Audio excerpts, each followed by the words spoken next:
الامر غیر متبدل اصول دین ہے اور بدلتے رہنے والے احکام مناسک و مناہی، انہی اصولوں کو جو آخری مرتبہ قرآن میں دیے گئے تھے مکمل بھی کہا گیا اور غیر متبدل بھی، وتمت کلمات ربک صدقا وعدلا لا مبدل لکلماتہ، تیرے رب کے کلمات صدق و عدل کے ساتھ مکمل ہو گئے، ان میں کوئی تبدیلی نہیں کر سکتا۔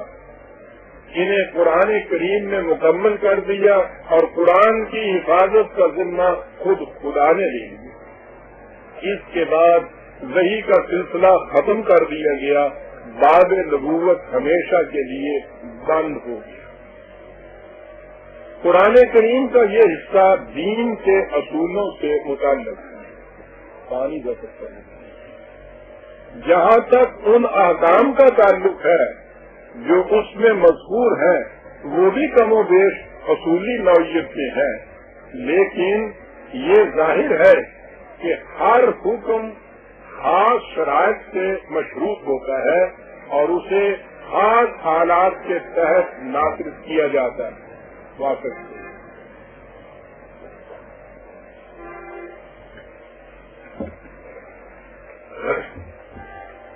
مگر قرآن میں نہ تو ان احوال و ظروف کا تعین کیا گیا ہے جن کے مطابق ان احکام کو نافذ کیا جائے گا، اور نہ ہی ان شرائط کا ذکر ہے جن سے وہ مشروط ہوں گے۔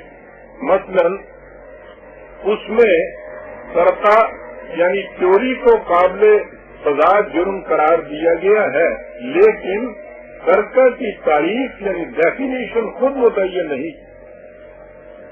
اس میں اضطراری حالت میں حرام چیزوں کے کھانے کی اجازت دی ہے، لیکن ان حالات و کیفیات کی وضاحت نہیں کہی کہ جنہیں اضطراری کہا جائے گا۔ اس نے خمر اور میسرہ کو ممنوع قرار دیا ہے، جسے عام طور پہ شراب اور جوا کہتے ہیں، لیکن ان کی نوعیتوں اور شکلوں کی تصریحات خود بیان نہیں کی۔ اس نے ان کا تعین انسانوں پر چھوڑ دیا ہے، کیونکہ احوال و ظروف بدلتے رہتے ہیں اور نہ ہی شرائط غیر متبدل ہو سکتی۔ یہ ہیں وہ اصول و اقدار اور احکام و ضوابط جو قرآن میں مذکور ہیں، انہی کے مجموعے کا نام الدین ہے۔ جن امور کے متعلق قرآن خاموش ہے، ظاہر ہے کہ ان کا تعلق دین سے نہیں۔ ان کے متعلق اس نے مسلمانوں سے تاکیداً کہہ دیا کہ ان کی بابت خام خواہ قریب مت کرو۔ اگر ان کا تعلق دین سے ہوتا تو انہیں ہم خود ہی بتا دیتے۔ سورہ مائدہ میں ہے یا ایھا الذین آمنوا لا تسألوا عن اشیاء ان تبد لکم تسؤکم وان تسألوا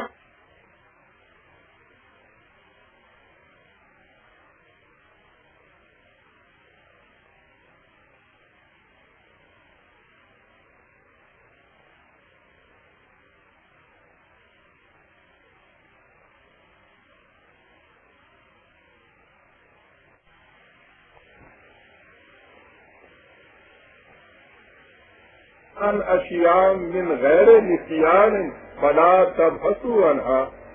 اللہ نے کچھ امور کو فرض قرار دیا ہے، انہیں ضائع مت کرو۔ کچھ چیزوں کو حرام قرار دیا ہے، ان کے پاس تک نہ پڑھو۔ کچھ حدود متعین کی ہیں، ان سے تجاوز نہ کرو، اور دیگر امور کے متعلق خاموشی اختیار کی ہے، ان کے متعلق قریب مت کرو۔ یاد رکھو جن باتوں کے متعلق اللہ نے خاموشی اختیار کی ہے اس نے دانستہ ایسا کیا ہے، یہ نہیں کہ وہ معاذ اللہ بھول گیا۔ میں سمجھتا ہوں عزیزان ایمان کہ اس بات میں اس سے زیادہ کچھ کہنے کی ضرورت ہی نہیں۔ تصریحات بالا سے واضح ہے کہ ختم نبوت کے بعد انسانی رہنمائی کی صورت یہ قرار پائی کہ جن امور کے متعلق قرآن کریم نے اصولی رہنمائی دی ہے، جماعت مومنین یعنی اسلامی مملکت امت کے مشورہ سے اپنے حالات کے مطابق یہ خود طے کرے کہ ان اصولوں پر عمل پیرا ہونے کے لیے کیا طریق اختیار کیا جائے۔ دوسرا، جہاں تک احکام قرآنی کا تعلق ہے، اسلامی مملکت ان مواقع، حالات اور شرائط کا تعین کرے جن کے مطابق انہیں نافذ کیا جائے، اور اسلامی مملکت اس امر کا بھی فیصلہ کرے کہ قوم کے موجودہ حالات کیا ہیں اور قرآنی اصول و احکام کو کس طرح نافذ کیا جائے کہ وہ بتدریج آہستہ آہستہ آخری منزل تک پہنچ جائے۔ یعنی نصب العلم تو قرآن نے متعین کر دیا ہے، اس نصب العلم تک بتدریج پہنچنے کے لیے عملی پروگرام حالات کے تقاضے کے مطابق خود وضع کرے۔ کسی قوم کو اس کی آخری منزل تک لے جانے کے لیے اصول تدریج و امہال کو کس قدر اہمیت حاصل ہے، اس کا اندازہ اس سے لگائیے کہ خود اللہ تعالیٰ نے بھی نزول وحی میں اس اصول کو پیش نظر رکھا تھا۔ حضرت عائشہ رضی اللہ تعالیٰ عنہ کی ایک روایت ہے کہ پہلے مفصل صورتیں نازل ہوئی جن میں جنت و دوزخ کا ذکر ہے، یعنی ترغیب و ترہیب سے متعلق آیا۔ پھر جب لوگ اسلام پر قائم ہو گئے تو حلال و حرام کے احکام نازل ہوئے۔ مثلا اگر شراب نہ پینے کا حکم شروع ہی میں نازل ہو جاتا تو لوگ کہہ دیتے کہ ہم شراب کبھی نہیں چھوڑیں گے۔ اسی طرح اگر ابتدا ہی میں زنا کی ممانعت کا حکم نازل ہو جاتا تو لوگ اس کے چھوڑنے سے بھی انکار کر دیتے۔ میں یہاں یہ واضح کر دوں کہ زنا سے غالباً مراد ہے نکاح کے وہ طریقے جو عربوں کے ہاں رائج تھے لیکن جنہیں قرآن کریم نے ممنوع قرار دے دیا تھا۔ امتناع شراب کے احکام میں جس تدریج کو ملحوظ رکھا گیا وہ ارباب فکر و نظر کے لیے بڑی بصیرت افروز۔ ظاہر ہے کہ جس قوم کی گھٹی میں شراب پڑ چکی ہو، جو نسلاً بعد نسلاً اس کی عادی چلی آ رہی ہو، کیف و مستی جس کے خون کے ذرات میں حلول کر چکے ہوں، اس کے لیے ناممکن ہے کہ وہ یک لخت شراب چھوڑ دے، وہ اسے بتدریج ہی چھوڑ سکے گی۔ اسی حکمت کے پیش نظر قرآن کریم میں پہلے یہ آیا کہ خمر و میسرہ میں فوائد بھی ہیں اور نقصانات بھی، لیکن ان کے نقصانات ان کے فوائد سے زیادہ ہیں۔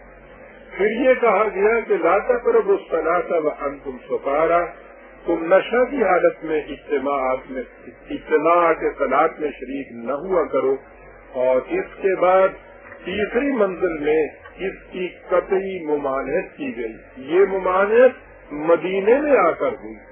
13 سالہ مکے کی زندگی اور اس کے بعد مدنی زندگی کے بھی ابتدائی 3-4 سال جو تھے، اتنا لمبا وقت لگایا گیا اس ایک حکم کو آخری منزل تک لے جانے کے لیے۔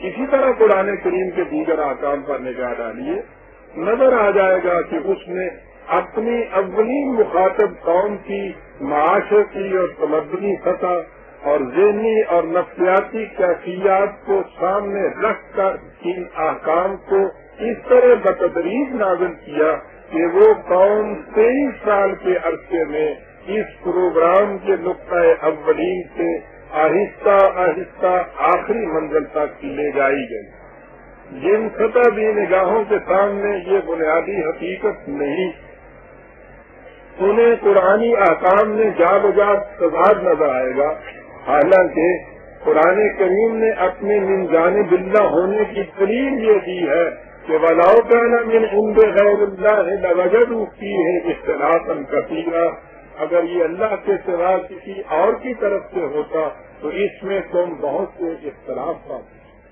تضادات سے اسی غلط